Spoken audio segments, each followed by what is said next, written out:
show. Actually, I can't complain, seeing as I like it a whole lot better than his first idea, which was coming in the same way, only hanging from a rope. I must say that I'm very glad to see all you folks here because Thursday night is my favorite show. Now, I did not say that last night. No, sir. Last night I said Wednesday night was my favorite show. Now, it happens to me that whenever most of you folks hear the name Will Rogers, you just automatically reach for your pockets. In fact, I bet you're still expecting the ushers to come down the aisles and pass little tin cans along the rows to collect your spare change for the Will Rogers Hospital Institute. But you don't need to worry about that, folks. We won't be doing that tonight. Mainly on account of we make most of our money on our tickets. We hope you enjoy the show anyway. Oh, that reminds me. See ya. Don't go far now.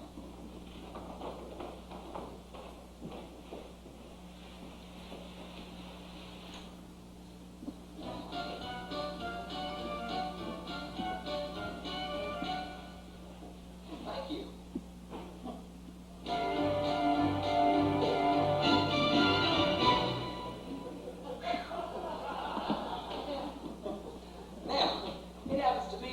This little act of the road seems to be the same one I've been annoying audiences with for years. Now, Mr. Ziegfeld, I think, only put up with this little act of the road to waste time while the girls were changing from nothing into nothing. And I must say that I was very surprised when Mr. Florence Ziegfeld gave me a call and said it was time to do another one of his shows, especially since the last one that he produced personally was over 60 years ago in 1931. But he said not to worry about the scheme of things because his idea of my life was a whole lot more interesting than the way I actually lived it.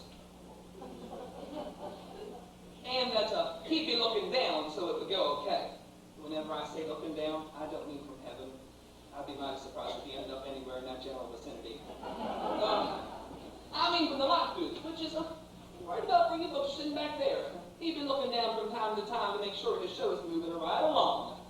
I guess I better move it along. Oh, before I forget, I want to introduce you to a very famous American and fellow Oklahoman, Mr. Wile E Post. Stand up, Wiley!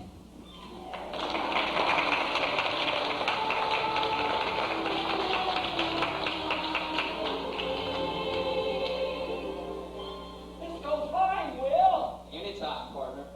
Wiley's the first fellow in history to fly solo around the world, and he did it in just under 8 days. Nowadays, you can almost send a letter clear across town that amount of time. You folks are doing just fine. The show takes twice as long if I have to explain every single joke. Now, let's see. There are a lot of people that say that a spinning rope is not respectable work. My pa haven't been one of them, but I tell people there's nothing wrong with spinning a rope, as long as your neck's not caught in it. As a kid of tiresome knots, I learned to make a leap. Sliders horizontal to the ground.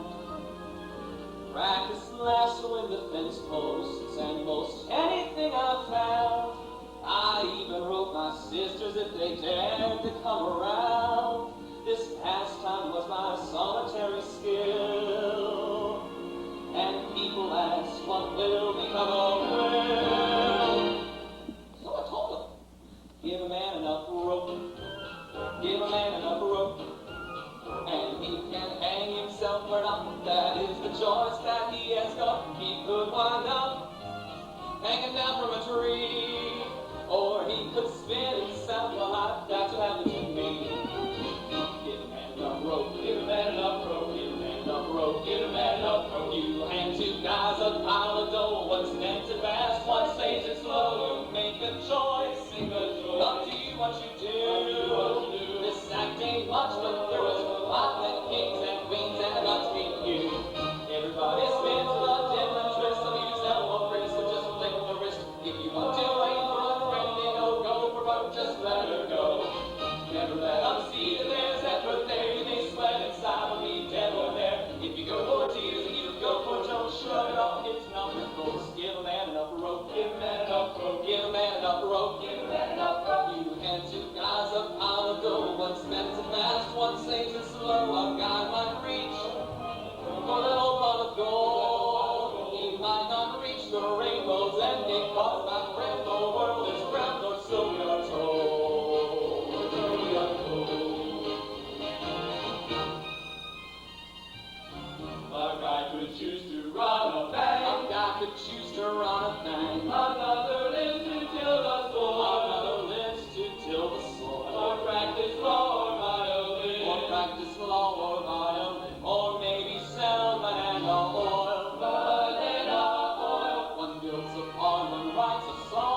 one teacher stole. I think that is what teaches. But from the day I came along, I'd always been a roping fool. Jesus, a roping fool.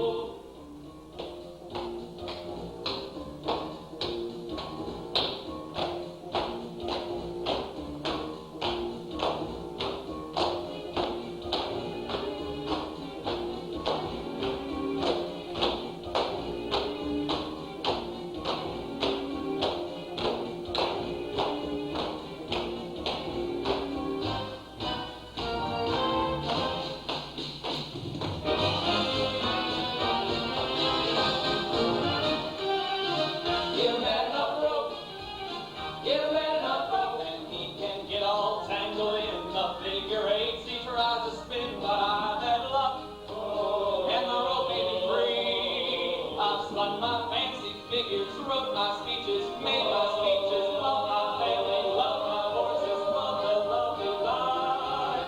That's what happened to me.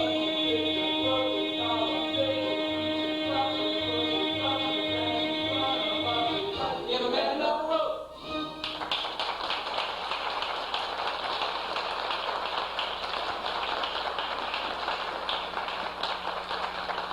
Thank you. Thank you.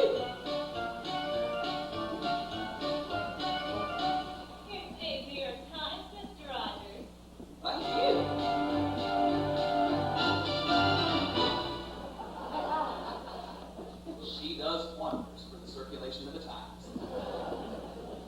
Now, like I always say, all I know is what I read in the papers, and it's a fact that the New York Times is the only paper that has writing to go along with their pictures.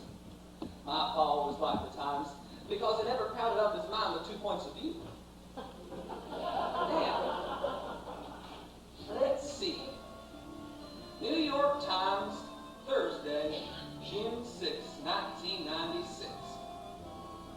U.S. Congress in turmoil over resignation of Bob Dole.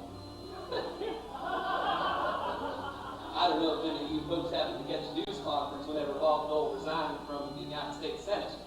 But if you looked at Newt Gingrich in the background, he looked like the kid who had just inherited the family business and was going to put a hot tub for quite a 5-year board of education out here. Put it right in the middle of the high school lobby. Now, I must say it's a pleasure being in Hagerstown whenever it's a presidential season, because I was walking down Potomac Street the other day and happened to see a Bob Dole for President rally. And this man in the back stood up and said, "Bob Dole is 96. I tapped him on the shoulder. I said, "Bob Dole in 96. Well, oh, here we go. Ross Perot thinks about another presidential run. Doesn't he ever learn? I read the other day in the paper that in 1992, 55% of the people who voted for him claimed to have seen at least one flying saucer in their lifetime. The other 50% see him getting out of it. Well, politics isn't always that funny. Let's see what it has to say on the inside. Let's see. Cold weather chills tourist trade in Nice, France. You know why the French pronounce that word Nice? They don't have a word for nice. Let's see. Oh, Long Island housewife shoots husband. That's the third one this week. Season must have opened a month early. Now it seems to me that these are the same things I saw in the paper 60, 70 years ago. So maybe some of the things I said back then might still make a little bit of sense today. Well, let's find out. Anybody got a 60-year-old newspaper back there?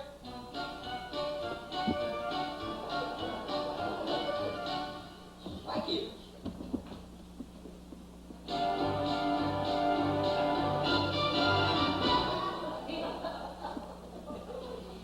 Let's see.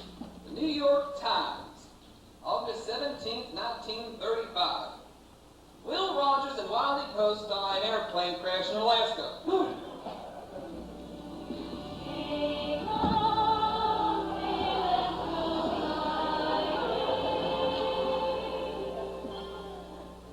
Let's go flying, Will. Wiley's still the greatest American flyer in history, if you don't count that one time. Could you make that a 70-year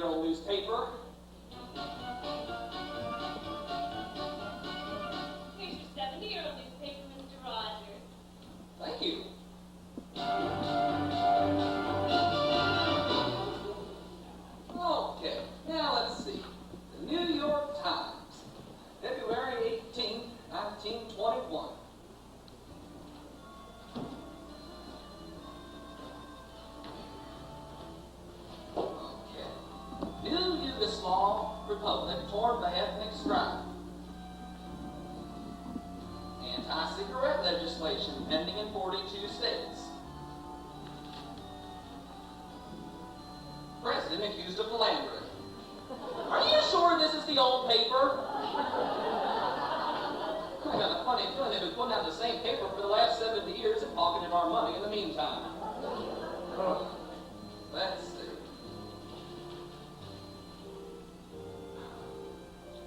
President vows to cut excess VAT from Congress. Our new president could do that really quick by just staying away from McDonald's. You know, I tried to tell the president all the latest political jokes, but it was too late. He'd already gone and pointed.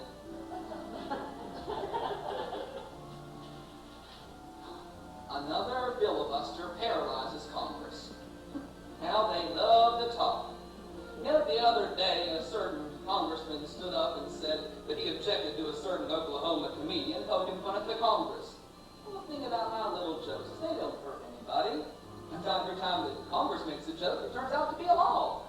And every time they make a law, it turns out to be a joke. SNL Vice President robbed. Now, I thought there was an unwritten rule that crooks did not rob crooks. Folks want to talk that one over amongst yourselves? We're running 2 minutes ahead of schedule. We got all the time in the world. Now, these folks are in a hurry tonight, so they want to get home by midnight at least, so we got to keep moving the show along. I don't know what banks do with all those vice presidents they got. The United States only has one, and we still haven't got anything for him to do yet. Now, this is the place in the show where Mr. Siegfried wants me to introduce someone very important. How much time do they need? A minute. A minute. A minute. Oh boy. Let's see. A minute. Changing from nothing into nothing. Okay. Now let's see. Mama told me there'd be days like this.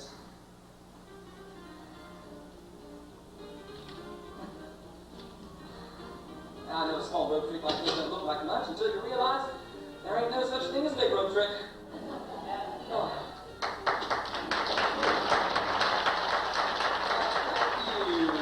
Thank you. Oh, my. All tangled up. My goodness. A minute.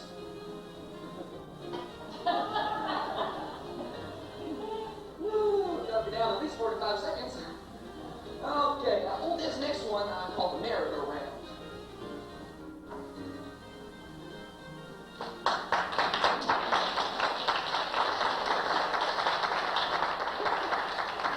You know, the funniest thing about that is you folks pay good money to see that.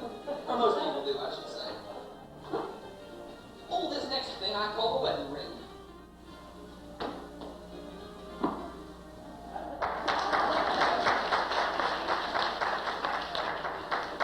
Guess that makes this the divorce. How much longer? 15 seconds.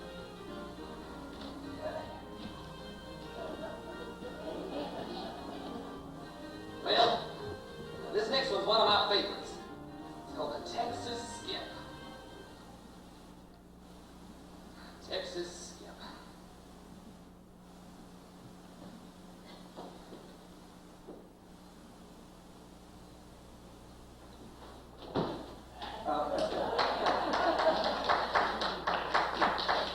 Thank you.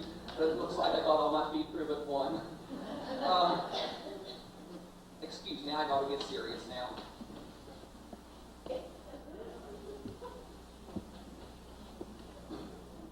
Okay, now, the Texas Skip.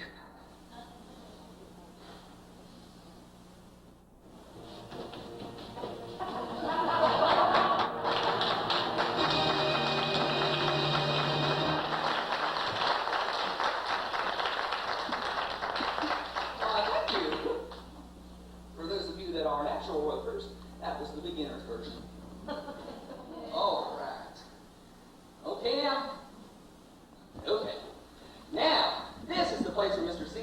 me to introduce someone very important.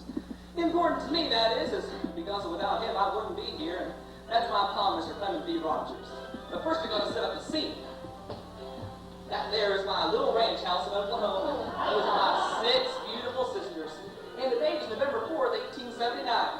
The reason I remember the date so well is that's the day I was born.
begin to think that the only reason why I had a son was to have something curious to look at in my old age. Now, you're staying here, and that's fine. Sorry, Pop, I'm going to Argentina. And I says you're staying here and help me run the ranch. I hate to tell you this, Pop, but I can't think of any way in the world that you're going to stop me.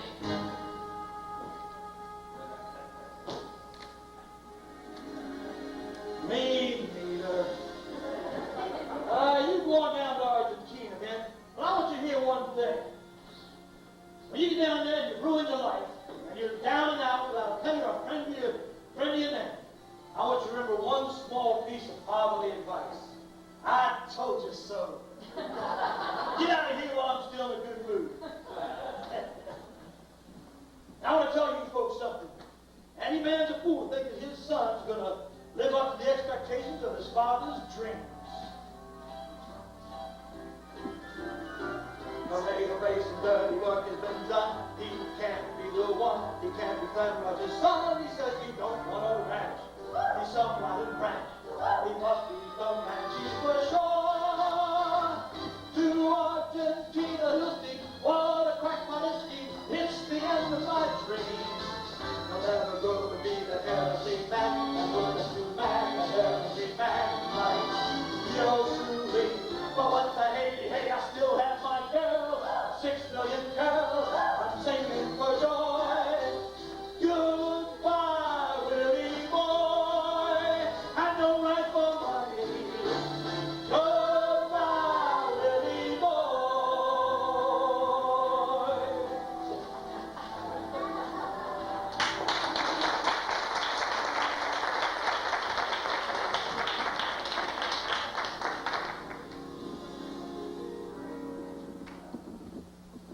I guess my Pop did everything for me, and he tried to make more out of me than I actually am.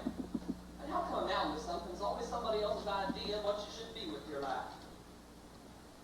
It's a funny thing about life. The minute a man becomes a father, he forgets everything he ever learned about being a son.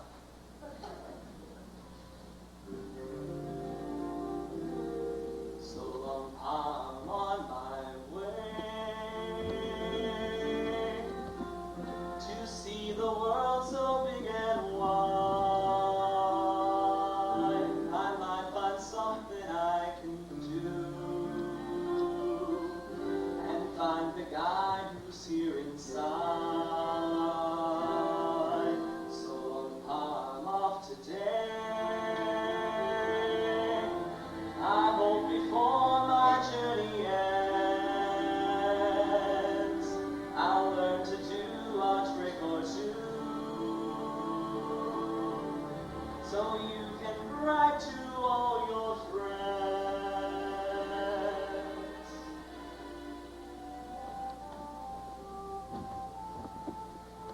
So I'm off to Argentina. There's a whole lot of people out there in this world, and even back then I knew I wanted to see as many as my time on earth would allow. Because people's what life's all about. Just a moment, Mr. Rogers. Yes, Mr. Ziegfeld? Mr. Rogers, forgive me for interrupting, but you've been out there for 2 scenes and we still haven't met the girl.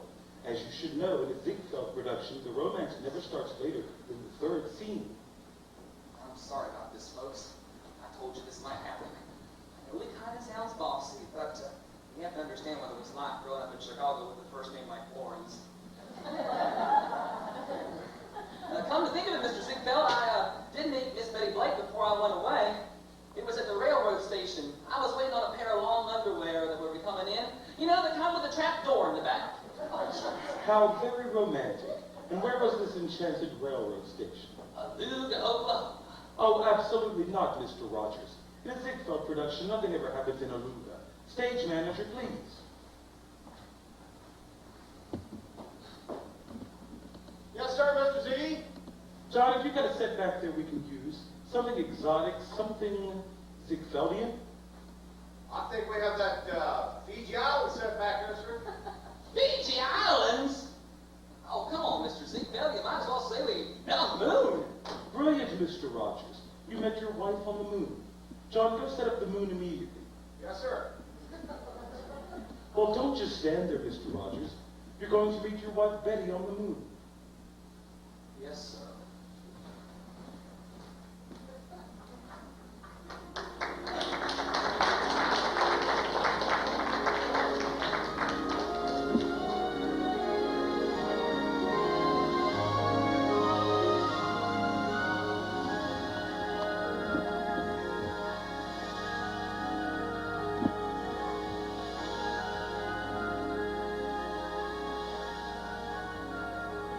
Here I am, Betty Blake, a simple farm girl from Arkansas, who's staying with my favorite single sister because I landed a really swell job in the free office of the Missouri Pacific Railroad here on the moon. But despite all those stories I've heard about the man in the moon, I haven't met him yet. Sing, Miss Blake. I beg your pardon? We've had quite enough exposition, Miss Blake. Sing, please. Well, yes, sir, Mr. Ziegfeld. How small the earth seems for a little planet, viewing it from a distance, light years away, way off in a starlit place. Here I sit mooning on the moon, mooning, questioning my existence. Just a tiny speck, alone in space.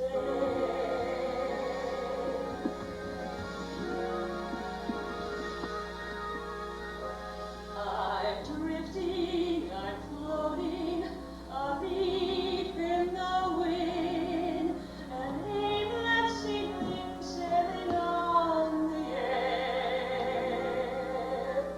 I'm empty, yet filled with some nameless feeling. I ache to come to rest somewhere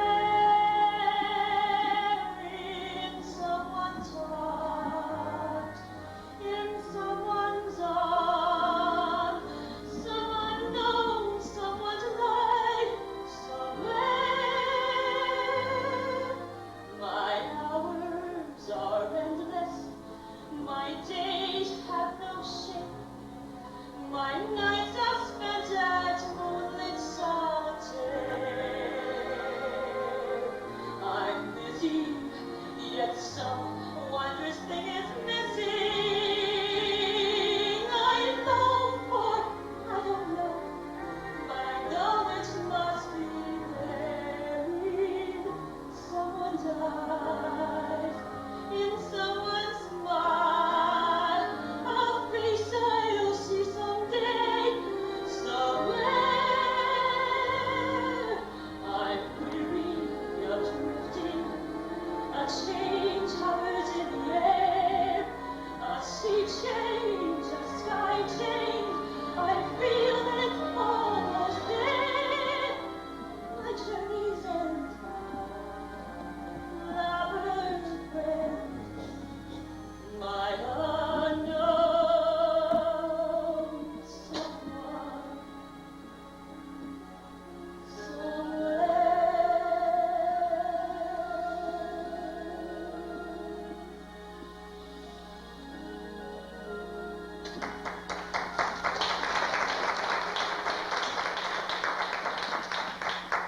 Excuse me, you're the station master?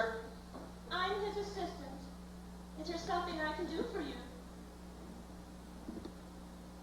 I said, is there anything I can do for you? I happened to mention I'm expecting a pair of long underwear that should be coming in on the 5 o'clock rocket. Well, so far you didn't happen to mention anything at all. That's because I'm painfully shy. I once let an entire barn burn down because I was too shy to yell fire. By any chance, are you that shiftless Rogers boy who lives a few miles out on a ranch and who spends most of your time spinning a rope? So how could you possibly amount to anything? I guess so. Glad to meet you. I'm Betty Blake, a simple farm girl from Arkansas who stayed with my favorite single sister because I landed a really... Oh my gosh, did you say single sister? Well, it so happens I've got a single sister too. 6 of them, in fact. 6 single sisters? Gosh, that's hard to say. You probably won't believe this, but I've got 6 single sisters myself. Now, folks, can you believe that? 6 single sisters each. It's hard to imagine 2 folks having any more in common than that. We'll skip the next few lines because it didn't add up to much. Get right to the good part. Gosh, you're really nice, Betty Blake. In fact, you look like the kind of a girl who comes along once in a blue earth. Thank I'd sure like to hear you sing sometime. Why, Will Rogers, how did you know I can sing? Because everybody who's dressed in a Ziegfeld show can sing. So how about it? You mean sing right now? No, how about my long underwear? Has it come in yet? Well, 5 o'clock ought to be arriving any minute now.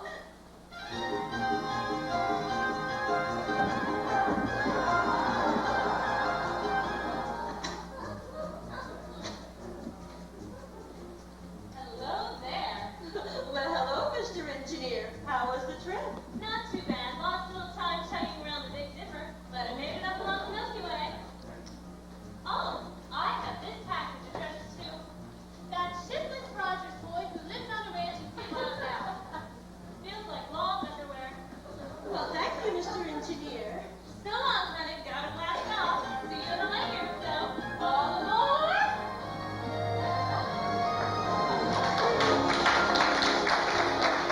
Your long underwear's arrived, Will Rogers. Oh boy, I can't wait to try them on. No, I have a better idea. Why don't we go for a long walk out to the edge of the sea of tranquility?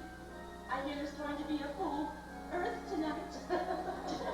Gosh, I'd love to, Miss Betty Blake, but I gotta go to Argentina. Argentina? That's where I decided to seek my fortune. But when I come back, if you're still single like your 6 sisters, I'd love to take that walk.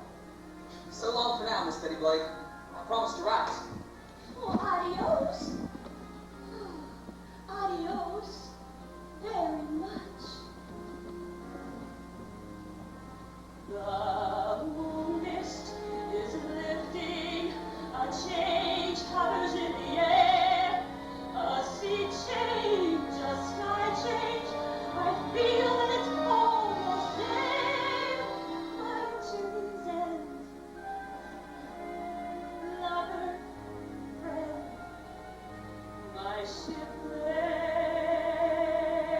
someone in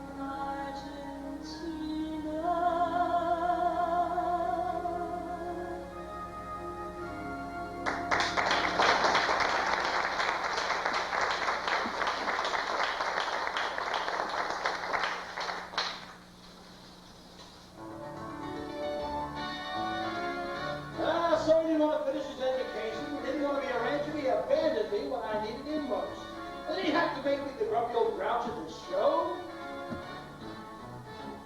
This role of Clem is all frustration mixed with rage. Unsympathetic roles can kill you on the stage. So just bear with me until my work comes shining through. I don't get lovable till somewhere in Act 2.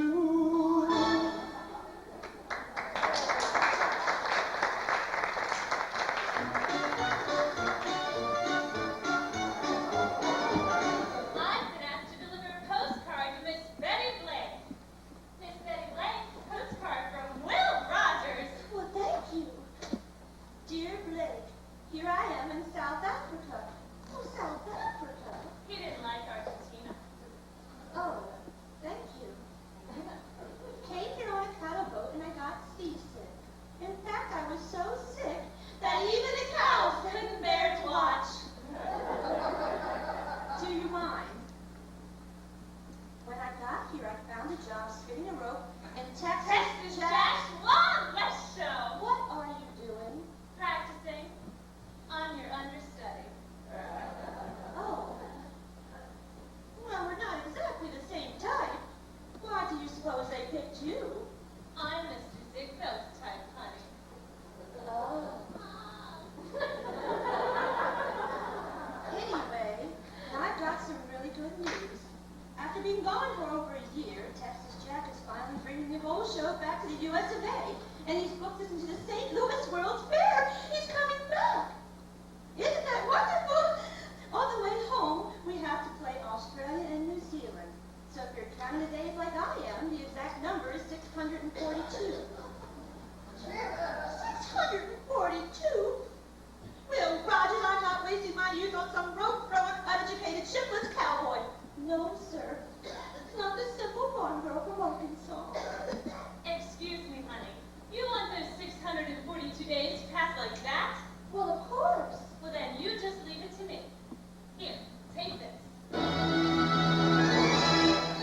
soon as I get him to quit the show business, that's when he's going to marry me.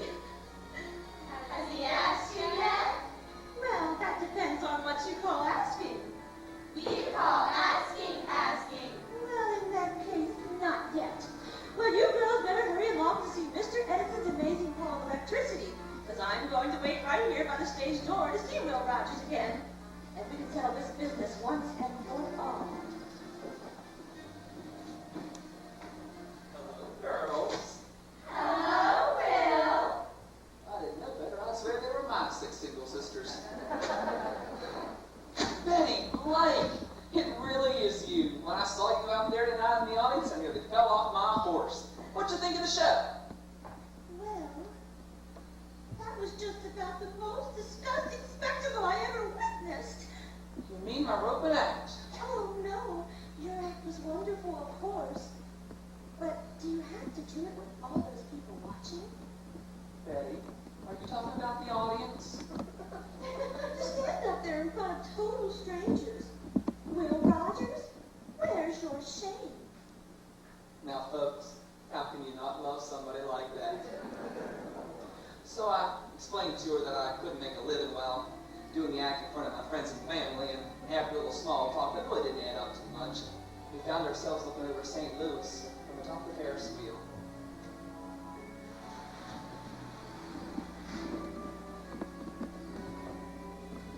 Oh, Will, look. You can see all the way to Illinois. Yeah, I guess you'd had your share of fellas while I was away. Well, there were a few, but only one you had to worry about. Yeah? Who was that? Ben Harvey. He's a promising lawyer. Yeah? What did he promise you? A life that has nothing whatsoever to do with the show business. Now, hold on! Woo! Now, what's so damn blame wrong with what I do? I'm happy out there when I'm making other people happy. And don't get yourself ideas in your mind, because when you marry me, you're going to get exactly what you saw underneath that tent tonight, the audience and nothing more. Why, Will Rogers, whoever said anything about marrying you? Well, I just did. Is it a deal or not? It's a deal. Well, let's shake on it.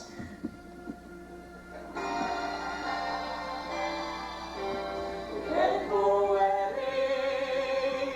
It's gonna happen soon. Our hearts are intending to reach the happy ending and start it on the moon.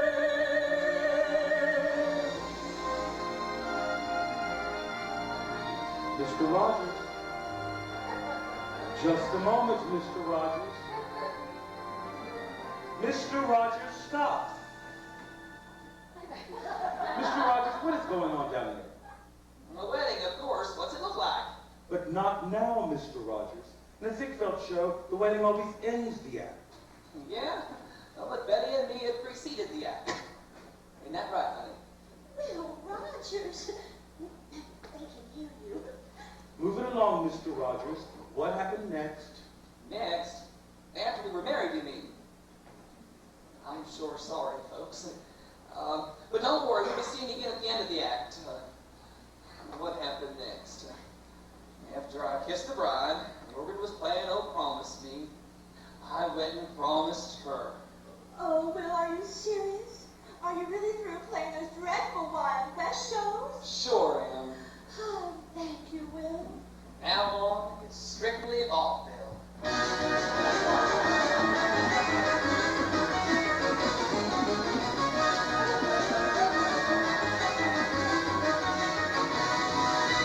Vaudeville? Oh, come on, Blake. You're going to have the time of your life.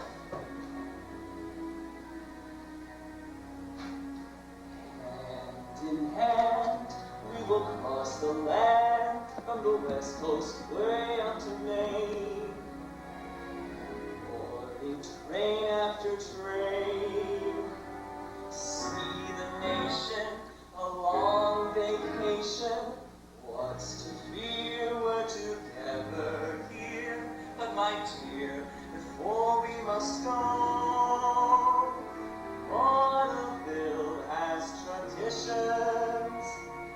My young wife ought to know. There's the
show to do. I'll meet you later at the Mexican restaurant. Break a neck. Egg. Oh, leg. Right. From the small time to the medium time to the big time, the more medium small time. Packing up, packing and packing. We're off to Altoona, tomorrow goodbye Altoona. Cooking, scrubbing, washing, ironing. Bend his britches, feed his pony, learn to live on cocoa. These smiles from him make my senses swim. I get big time feeling inside. Once an ignorant bride, now I'm knowing and all glowing. When he holds me and when he loves me, with close as lovers can be. On the circuit together, life is joyous and free. Thank goodness we have no family. There's only Will and me.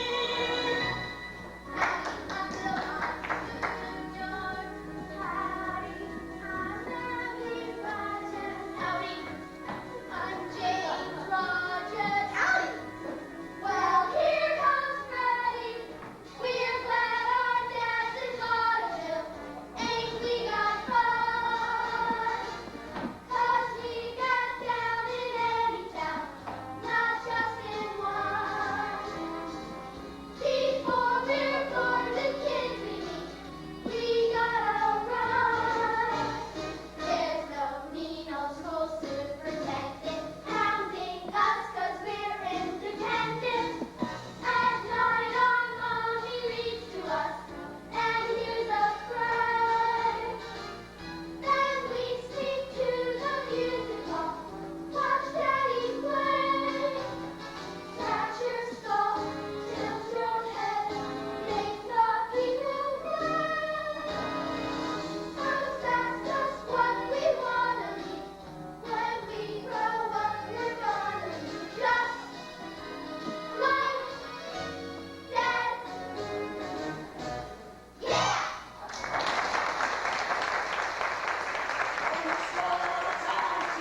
Medium time to the big time, the more medium small time.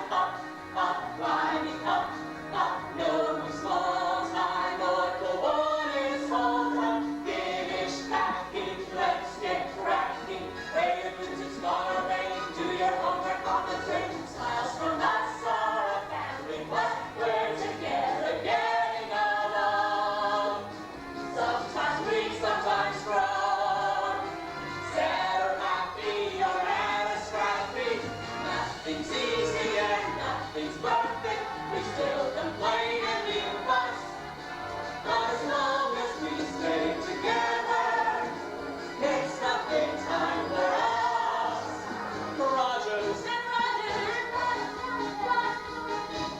it's the big time for us.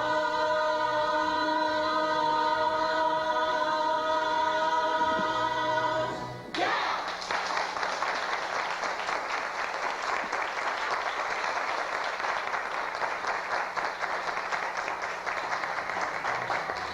Comanche, Pop. Can we ride Comanche?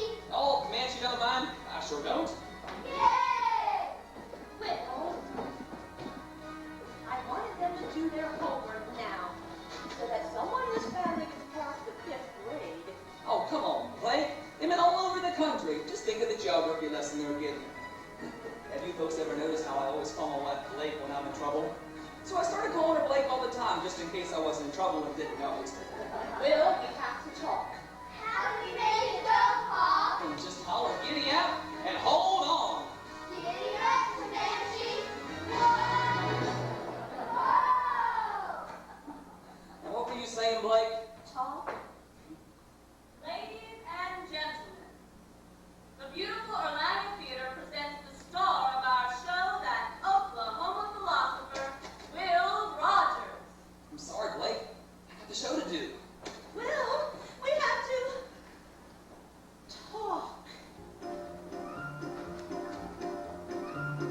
When I was very young, I had a perfect life. My papa, perfect husband, and my mama,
Your name is Rogers now?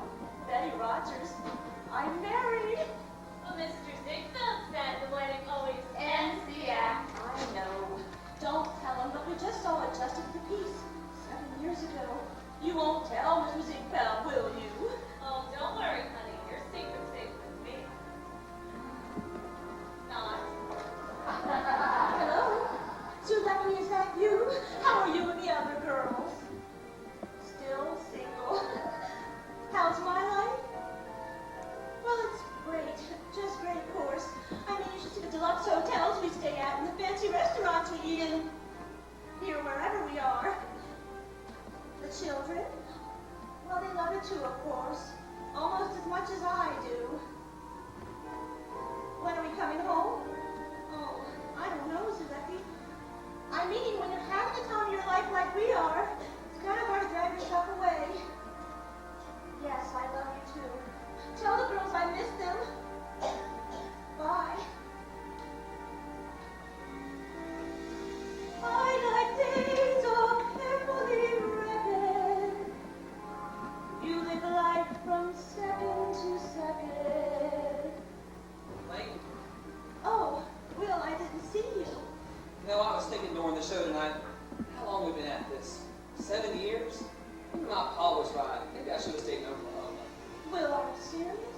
I sure am. Where I'm going is nowhere, and Oklahoma's as good as nowhere any day.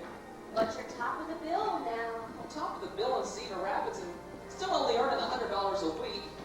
A man's got a right to go on kidding himself, and not when he's got a family to support. But, Will... My mind's made up.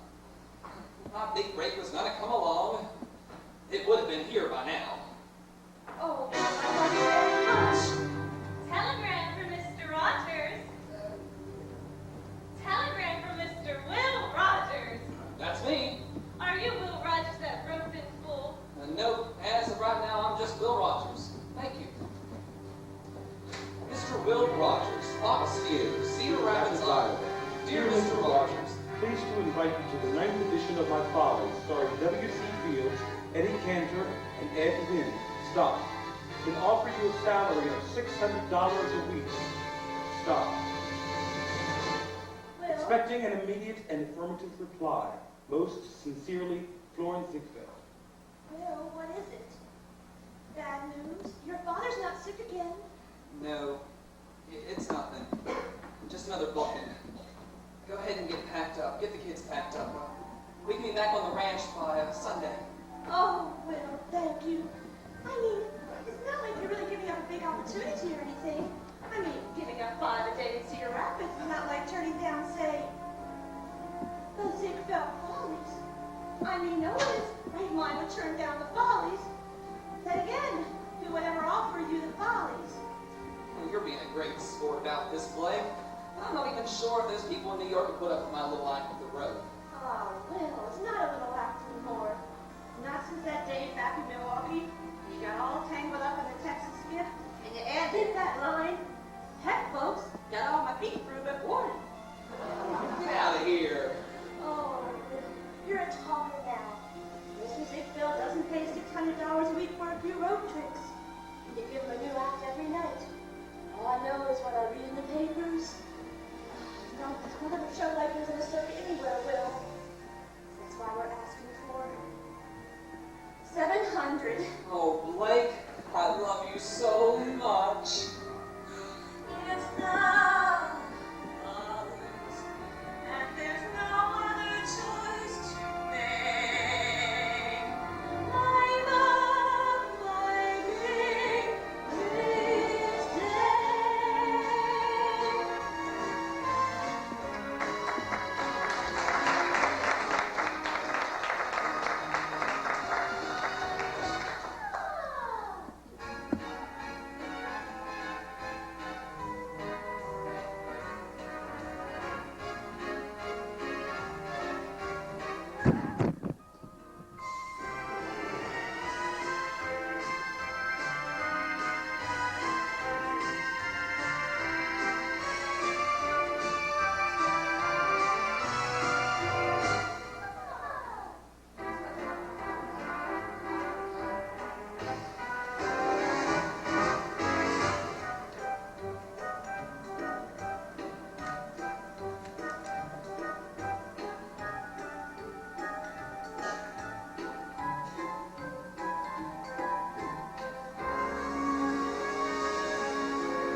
Ziegfeld spends millions of dollars on costumes every year.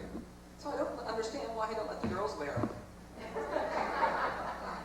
Well, anyway, I want to thank you all for coming to this anniversary performance. This marks my 2,500th consecutive performance here at the Follies in New York. Now, a lot has happened in the last 6 years. The world lost a few important men. Teddy Roosevelt died, Tsar Nicholas of Russia, and my pa, Mr. Will Rogers. It might impress you to know that the three of them shared something in common. That's right. None of them ever caught my act.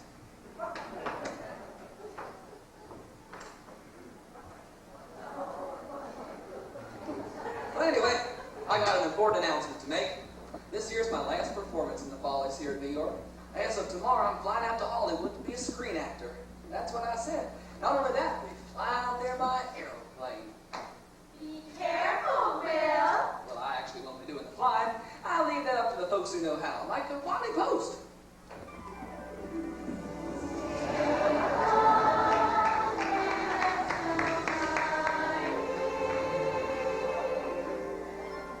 Let's go flying, Will. Hello, Wiley. How come you're always here? I'm waiting for you, Will. You promised you'd fly me up to Alaska. Not now, Wiley. That don't come till the end of the show. I saw a fellow so desperate to kill himself in all my life. Not either. Well, as I was saying, I'm headed out to Hollywood to be a screen actor. I'm kind of sorry that my pa never lived to see it. No, he never would have approved of it. The way he used to say it, an actor's ego is the only thing that grows without any nourishment. But I thought I'd try my hand at that new device they got called radio. Well, that'll be an improvement then, because then we won't have to see you. Whoa! What are you doing here? I just told him you're dead. You died 6 years ago. Well, so did some of your jokes, but they're still hanging around. Where'd you get the wings? From wardrobe? That gummit, son, they're real. Work? No, I still need special effects. I just told him what a shame it is that you didn't live to see my success. Success? What success? You know what I do, Paul. I'm the star of this show. Not as far as I'm concerned. Hello, ladies. Forget it, Bob. You're dead. Yeah, but they're not. What were you going to say, son? I said to them, I'm going out to Hollywood to be a screen actor. Son, I may be dead, but I'm not blind. You're not much to look at. Well, I figure that's half your fault. Instead of ripping me down all the time, you should be proud. Proud? Yeah, they like what I do. Just ask the audience. Well, that's no count for taste, son. They like my wedding. Mr. Rogers. Yeah? He means me, Paul. Mr. Rogers, what's going on down there? I'm paying you to do a show. I'm sorry, Paul. You gotta get out of here. Well, son, let me just say something here. Now, I know I wanted you to be a ranger like myself. And if it wasn't in you, well, then at least you could have been a doctor or an inventor or somebody who does something makes a difference, changes things. Because that's what greatness is, son. Changing the world from the way you found it. Oh, it's great to be great, Paul. But it's even greater to be human. Don't you want to be great, son?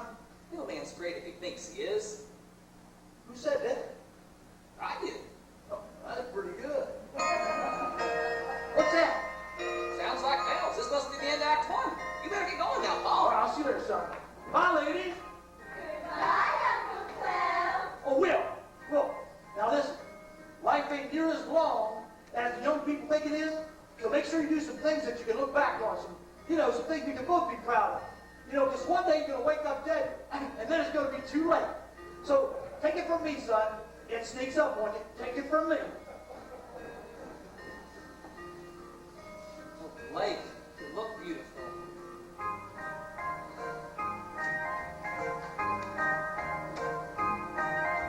We're heading to the wedding. It's wedding number 2. Wedding number 2. I loved it the first time. How could this be your worst time? As long as it's with you. Marry me now. Married me then. I don't care how, or where, why, or when. Anytime you'd ask me, I'd rush to the altar. Won't even falter 1,000 times.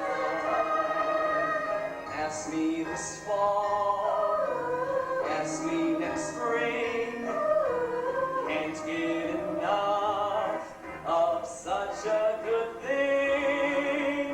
Make my life a honeymoon heaven for two.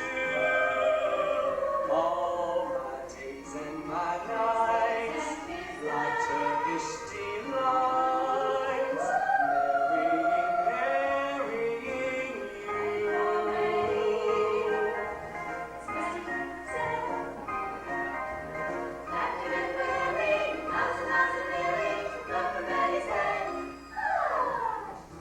I got you for the second time.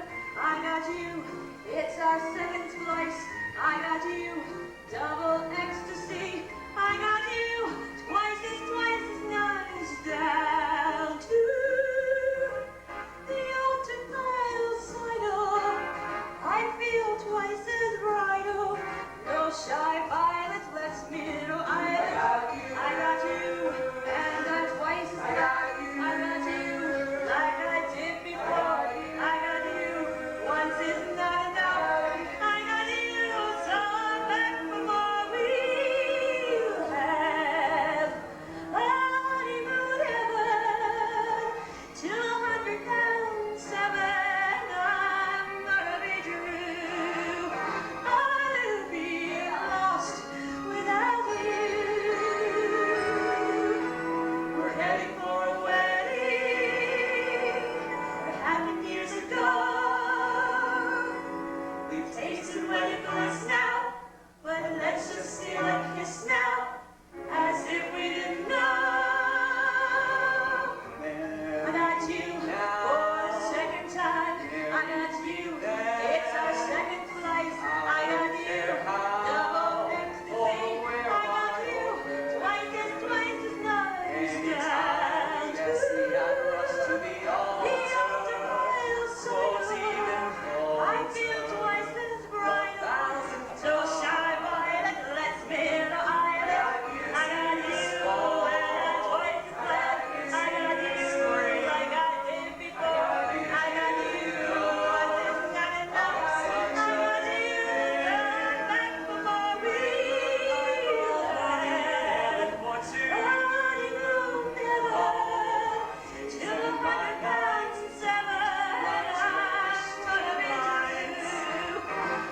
gonna be true. I'll be lost without you. We're heading for a wedding that happened years ago. We tasted wedding bliss now, but let's just steal a kiss now, as if we didn't know.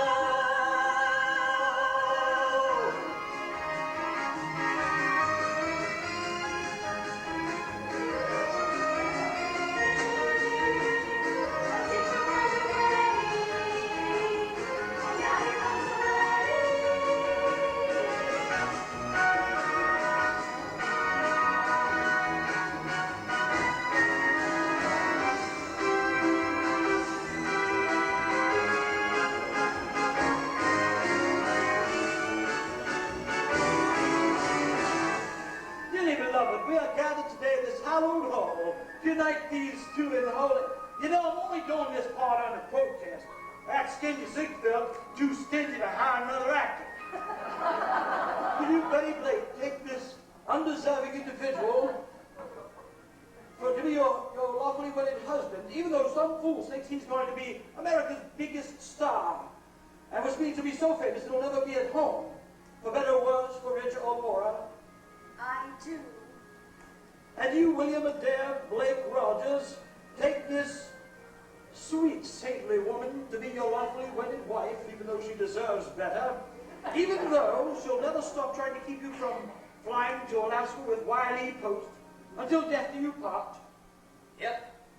Then, by the power invested in me by Mr. Ziegfeld, that cheapskate, I now pronounce you man and wife. You may now kiss the bride.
during the intermission.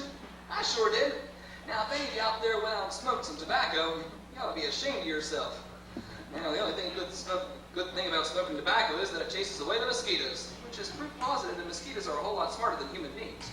And, oh, by the way, a lot of things happened while you ladies were out there standing in line. We had 3 different presidents, Mr. Harding, Mr. Coolidge, and Mr. Hoover. All of them Republicans. But the Democrats don't need to worry. History has shown that the American people can only handle the Republican Party for 12 years at a time. Oh, and we also had that monkey trial down in Tennessee to prove that man was descended from the apes. But I never did believe any of that, because I never have yet met an ape who was devious, heartless, or greedy. I always figured man was descended from lawyers. Now, like all I always say, all I know is what I read in the papers, and lately they've been using a new word. That's ecology. Now, the pioneers who planted and knocked down every tree but never did plant one, they plowed up all the land that should have been left in grass the way God intended.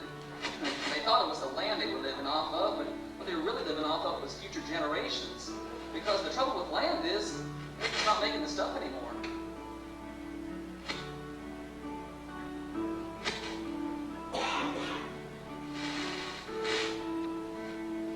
Look around, the world's a lovely sight, lovely sky and sea, well, it used to be. Look around, the world is shining bright, watch the green grass grow, well, that once was so. Where's the spring and of the rain? Where's the road down Lover's Lane? Look around, they disappear from sight. And when I recall what used to be,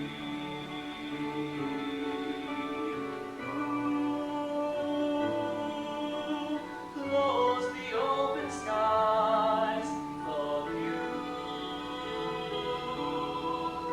clear to the horizon. Look around, they vanish overnight. And when I recall what used to be, I'm weeping like a weeping willow tree. Just look around, you'll see a memory.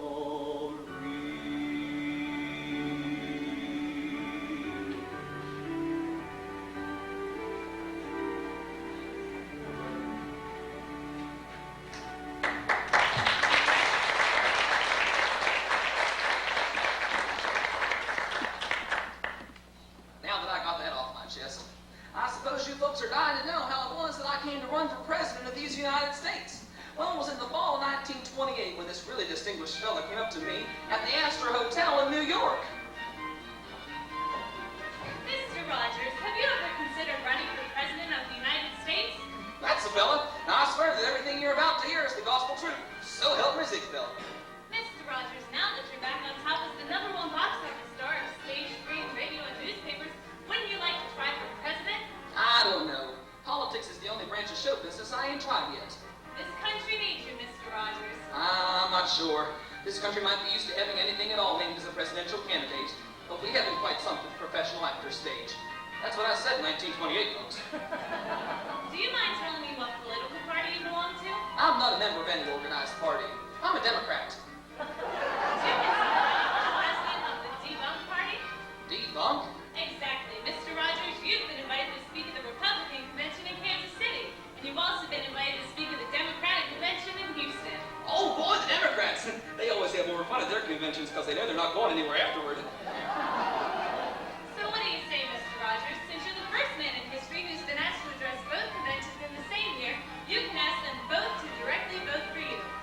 Now, have you folks ever heard anything so nonsensical in your entire life?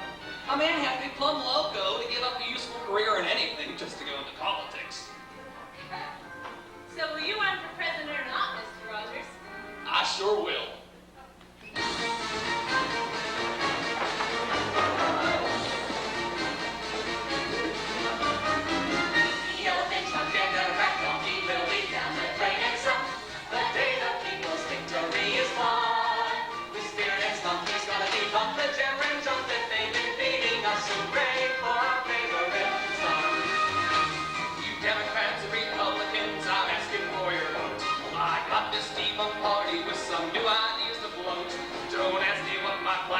friends I leave that stuff alone, 'cause no one keeps those promises as history has shown.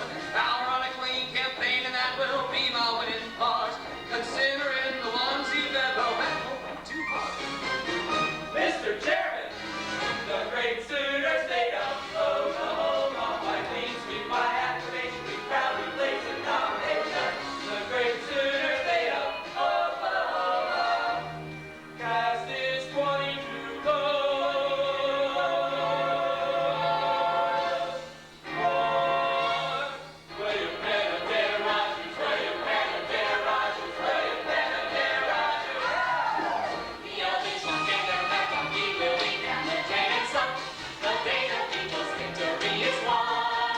The spirit's fun, he's gonna keep up the generations that they've been feeding us. So great for our favorite son.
Thank you. Spirits, monkeys, gonna keep up the generations that they've been feeding us. So great for our favorite, great for our favorite, great for our favorite son. Well, those of you who bothered studying history in high school might remember that I did not get elected president. But the fact of the matter is, I did carry one state, namely the District of Columbia, which, as it turns out, isn't any kind of a state at all. But I did take it as quite a personal compliment, since it's those fellows down in Washington, D.C. who have to live with the fellow for the next 4 years.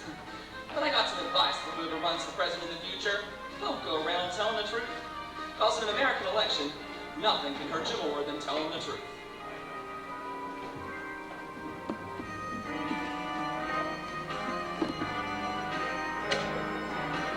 Meanwhile, back at the range. Right. Mr. Ziegfeld always likes to have a place in his show that he calls Trouble in Paradise. Well, in any case, Paradise was now Hollywood, California. I guess we were pretty rich by then. We had our own little ranch house with 22 rooms and our own polo field. But the trouble was, with all my work, I didn't have enough time to spend with my family. So this is the place in the show when the lead lady sings a torch song while laying on top of a piano. Let me sing about her troubles.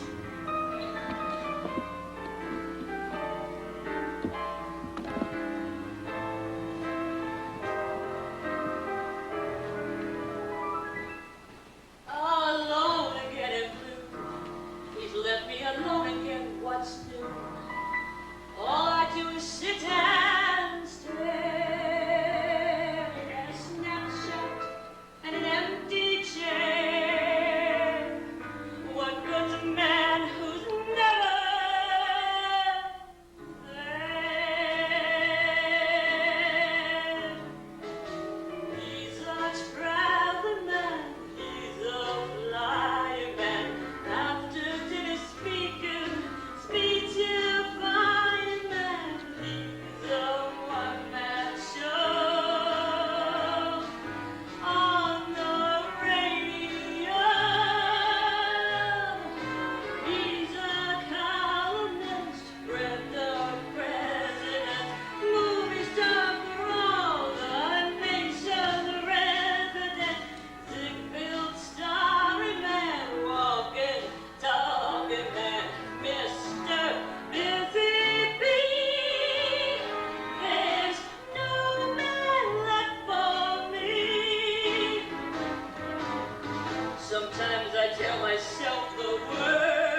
entrance music.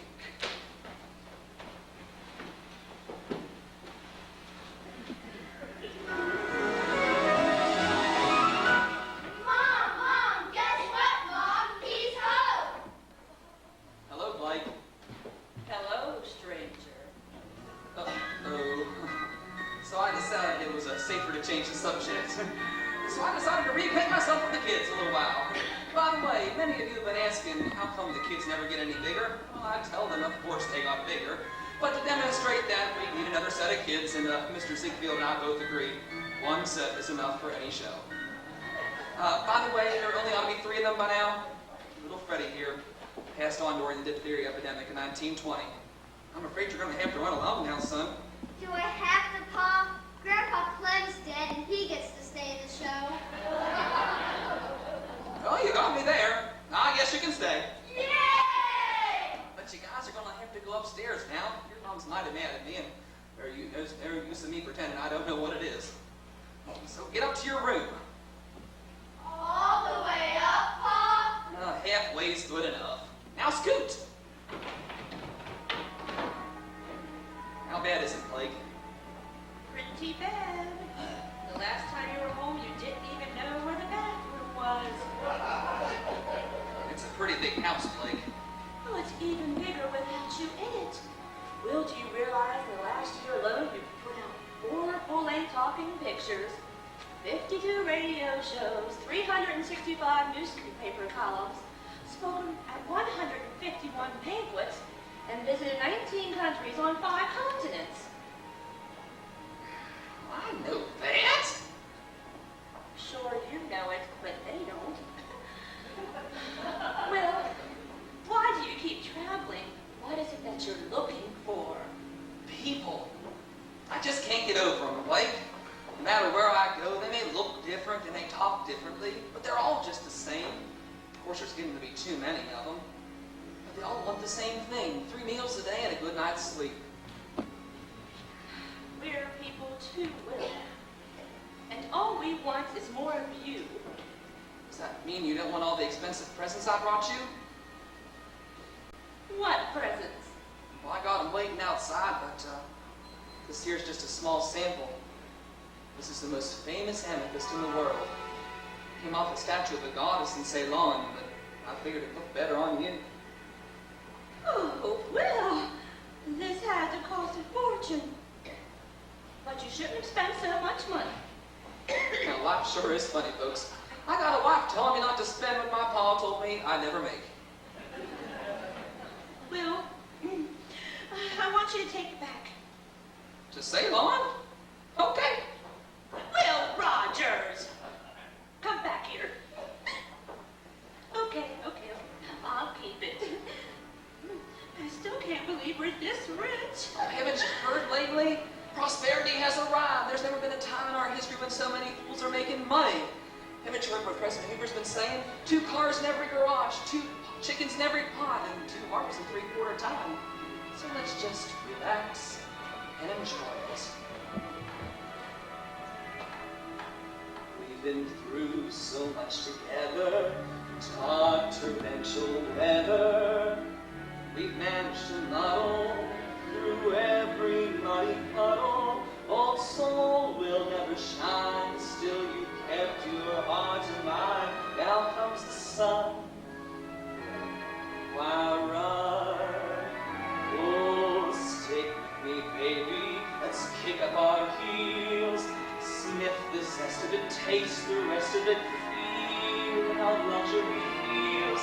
Take the fruits of our labors and splurge till our hilt. We deserve to be blooming before we must wilt. Where's the good life if we're knee-deep in guilt? Listen, honey, it's only money.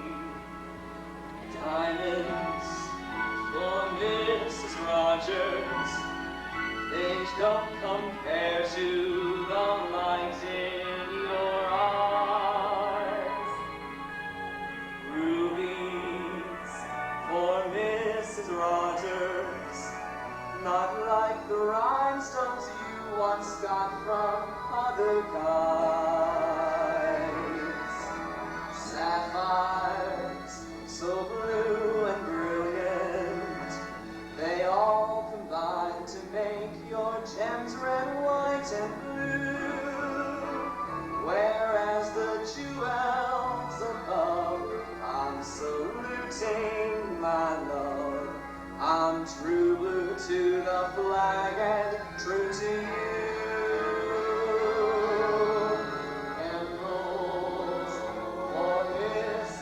Rogers, 'cause I turn green when you don't look my way.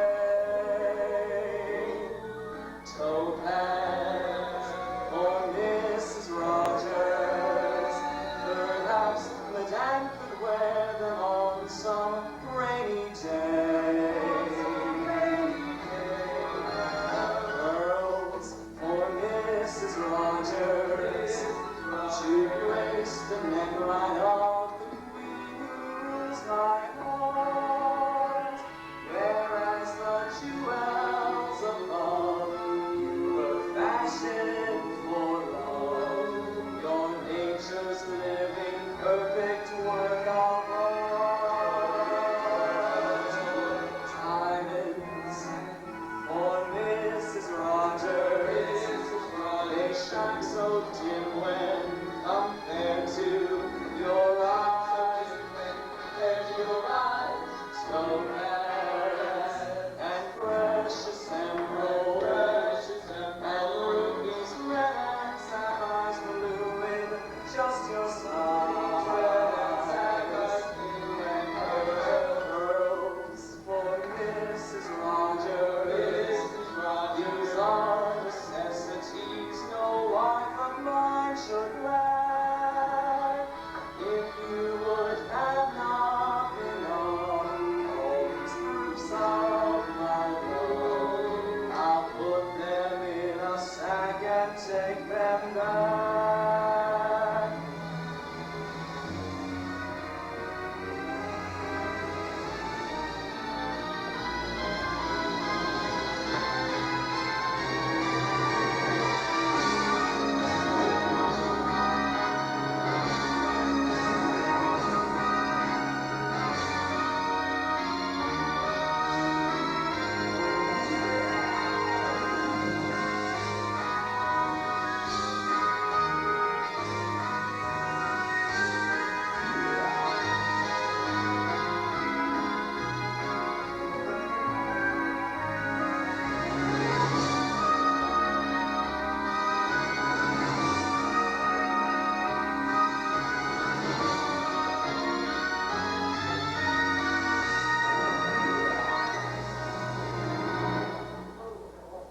What's going on down there? What are you doing to the set? Stop it. Stop it at once. Do you hear me? John, come on stage immediately. Yes, sir, Mr. Z. What are those people doing? I'm sorry, sir, but we're shutting down. Shutting down? I didn't order anyone to shut down. Well, sir, there's been a general economic collapse because of the stock market crash. We're out of job. Everybody's out of job. Outside, maybe, but not in here. This is the Follies. I don't allow any depression in here. Well, I'm sorry, sir, but we're out of money and we can't keep the payroll. We're all out of jobs just like all the rest of the country. I'm sorry, sir, that's just the way it's going to have to be. I'm sorry. Mr. Ziegfeld? Mr. Ziegfeld? What about me? Mr. Ziegfeld?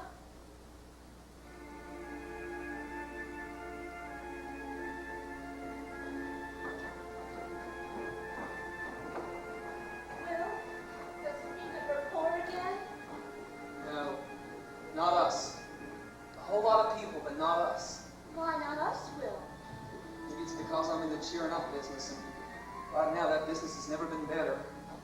And we don't feel right about it, Blake. How can I face all those people who've lost everything? What can I say to them? Will, do you remember something you said to me a long time ago? A man makes a living by what he gets. He makes a life by what he gives. I said that? Yes. That's not so bad. But what can I give them now? What do you mean? Well, in the last 2 years alone, you've done benefits for flood relief and famine relief and drug relief. What more can one man do? Blake, the president wants me to go on the radio tonight after he makes his speech and make people feel better about things. I don't know what to say to them. Tell him what you always told them, Will. The truth. 10 seconds, Mr. Rogers.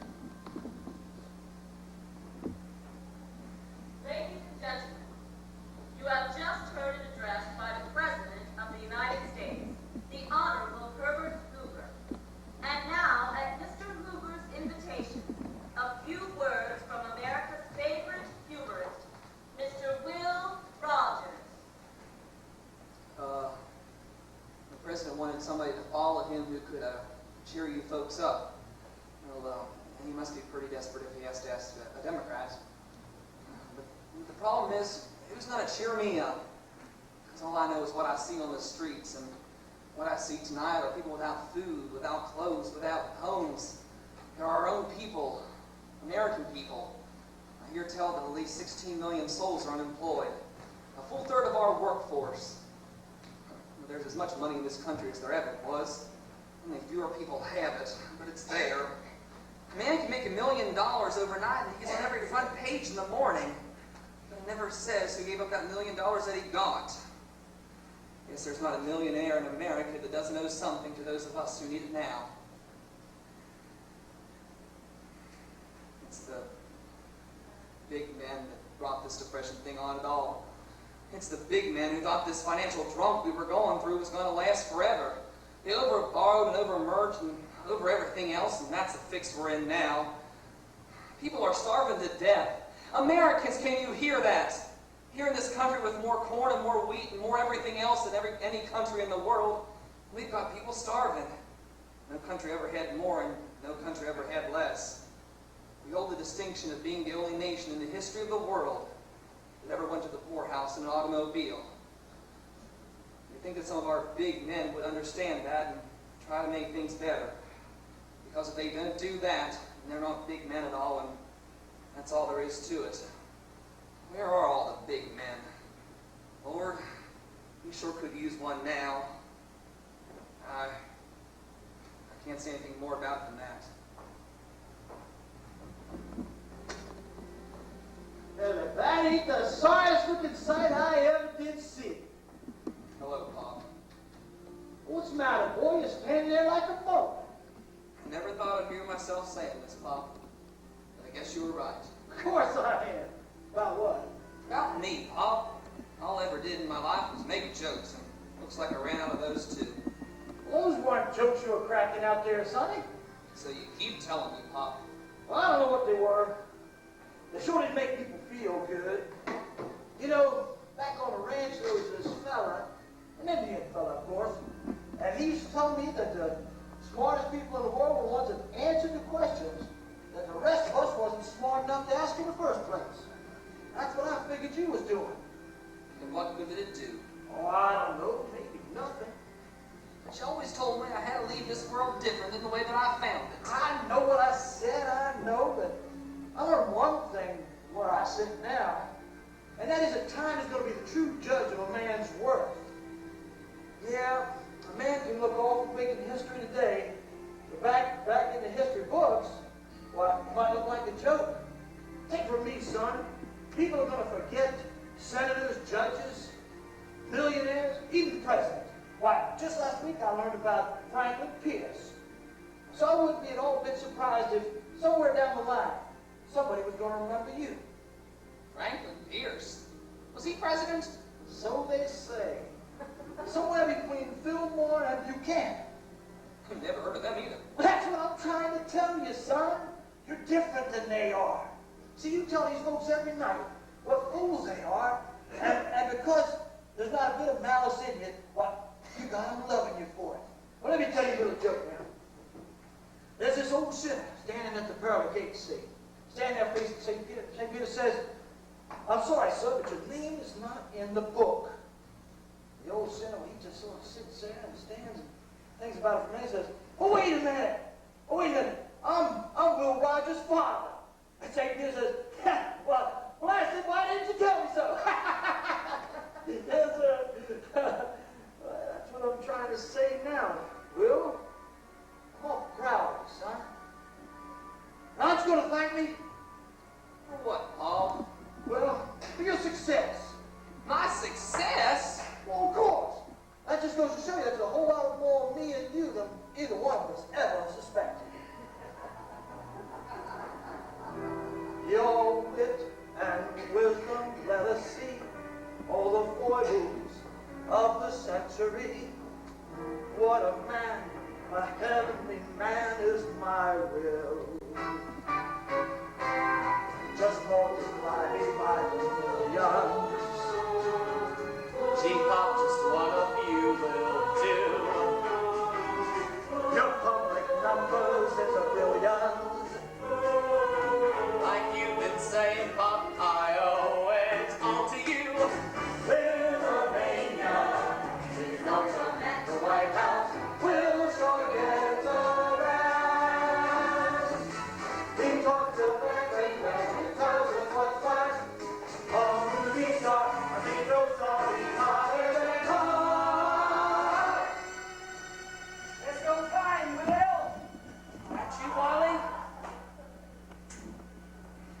Well, I will see you later, Will. I'll be seeing you soon enough, I expect. What are you talking about, Pop? Time to go, Flying Will. I'll see you later, Will. You talking about Alaska, Wiley? I'm afraid so. Not now, Wiley. I'm not ready. No one ever is, Will. Papa, there's so much more I want to do with my life. Don't fight it, son. Paul! Let's go, Will. Not now, Wiley. I'll be waiting for you, Will, at the field. I don't know why we're afraid to go. Maybe it's because we're afraid we haven't done anything that will live after we're gone. Will, you have to go. I guess so. But why? Because I went. Will Rogers, if anything happens to you, if you get yourself killed, What do you do, Blake? I'll never speak to you again.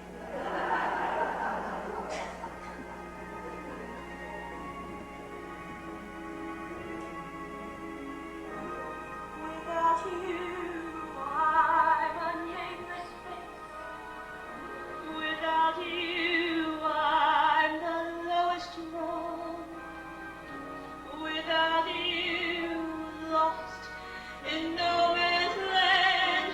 Without you, I'm a song unsung.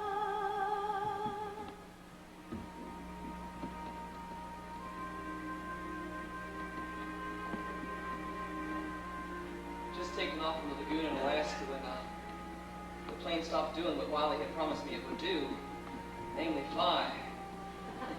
We're going down, Wile E, I exclaimed, as almost possible underneath the circumstances. Hell, Will, Wile E exclaimed. Nobody stays up forever. Oh, Wile E was right about a lot of things, and the law of gravity being the only law that human beings haven't broken yet. We decided to go right down along with it. The newspapers must have been pretty hard up for information that weekend, which might mean why they gave such a big fuss over it. The New York Times gave us 4 whole pages on Saturday and another 4 on Sunday. Not bad for a one-eyed flyer and a half-breed rope spinner.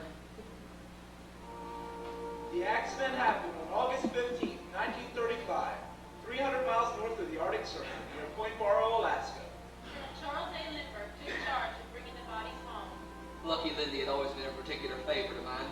He was the first person to show me that you could get the whole front page of the New York Daily News without murdering anybody. August 22nd, last rites were held in Los Angeles, California. 50,000 people filed by the casket. President and Mrs. Roosevelt sent expressions of grief. Now, a funeral's a funny thing if you think about it. It's a time for people to say all kinds of nice things about you that they never wanted you to hear when you were alive. He was only 55 years old. You gotta look on the bright side, folks. Prolonged life has ruined more reputations than it ever made. Both houses of Congress held a minute of silence. Now, a minute may not sound like much until you realize whose mouth is being shut. Flags flew half-mast all across the nation. The nation's most picture screen went dark. Both NBC and CBS went off the air for a full half hour. Through the media of radio, motion pictures, and newspaper syndication, Will Rogers reached more people around the world than anyone in history before him. Maybe because most of those gadgets didn't come along until I did. But I'm kind of glad I missed television. I hated cheating people out to read a good book. In New York, a squadron of airplanes from the Army Air Corps flew in formation over the city. Each plane had a long black streamer behind it. I always loved airplanes and never would miss a chance to fly in one. But I never could get my pa to go up. The way he used to say it, if God had intended us to fly, he wouldn't have made the ground so hard. Will Rogers traveled to more than 6 continents and met every king and head of state on the earth. Not since Abraham Lincoln had the death of Americans had so many lives. He told us the truth, and he made us laugh at it. People are always asking me what it's like being married to a national monument. But of course, I never thought of it that way. After all, national monuments do not kiss back.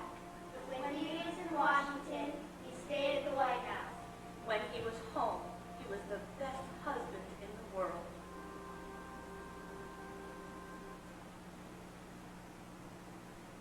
You know, ever since I moved out to Hollywood, I was something of a curiosity. I was the only fella in the movie business who ended with the same wife he began with. The reason for this is simple. There hasn't hasn't been a single day in my entire life that I didn't love Betty Blake with my entire heart. The reason for this is simple.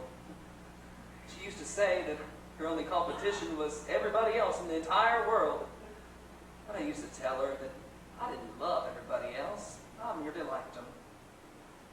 You know, I've met a whole lot of people in my lifetime and always tried to approach them the same way my Indian ancestors would. You see, an Indian always looks back after he passes somebody, so he can get a look at it from both sides. White men don't do that. He just assumes that both sides of the fingers are automatically the same. That's why you must never judge a man while you're facing him. You gotta go around behind him and see what an Indian's looking at, then come around in front again and have a totally different idea of who he is. You'd be surprised how much easier it is to get along with everybody. Never met a man I didn't like.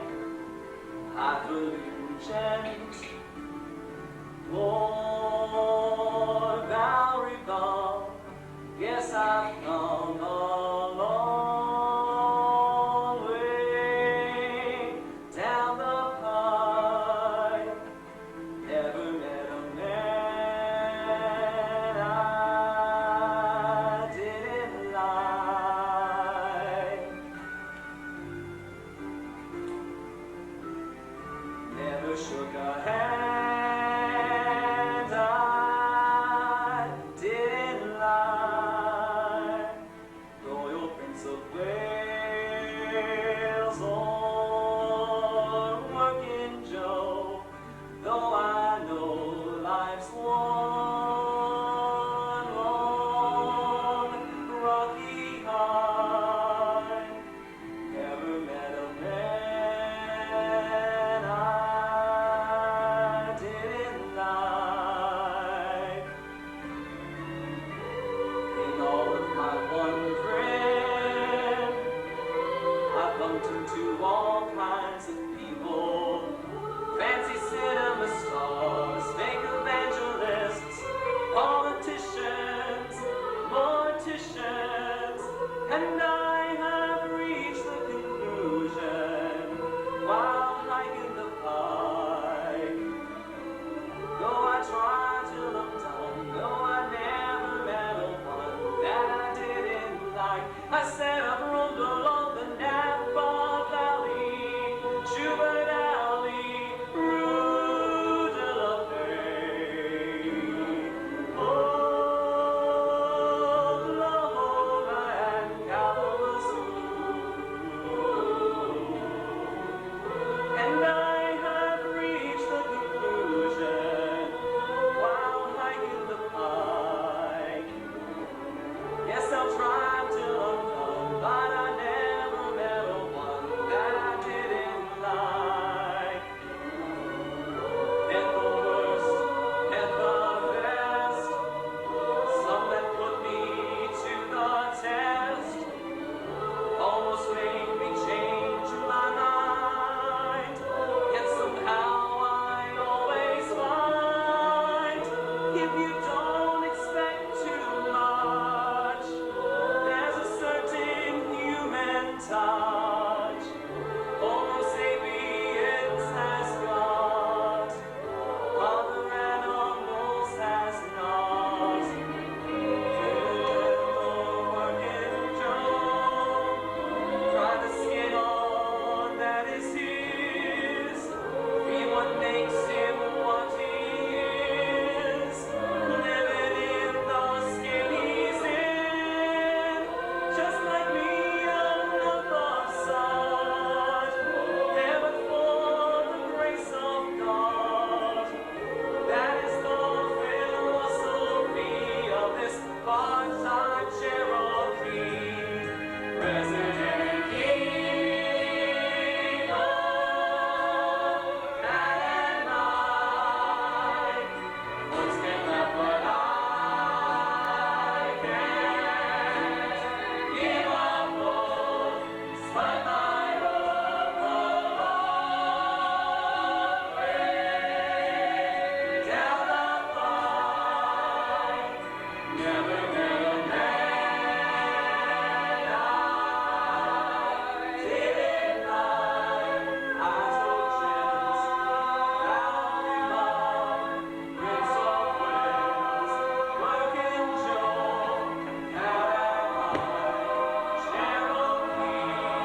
evening, and we hope you enjoyed it too.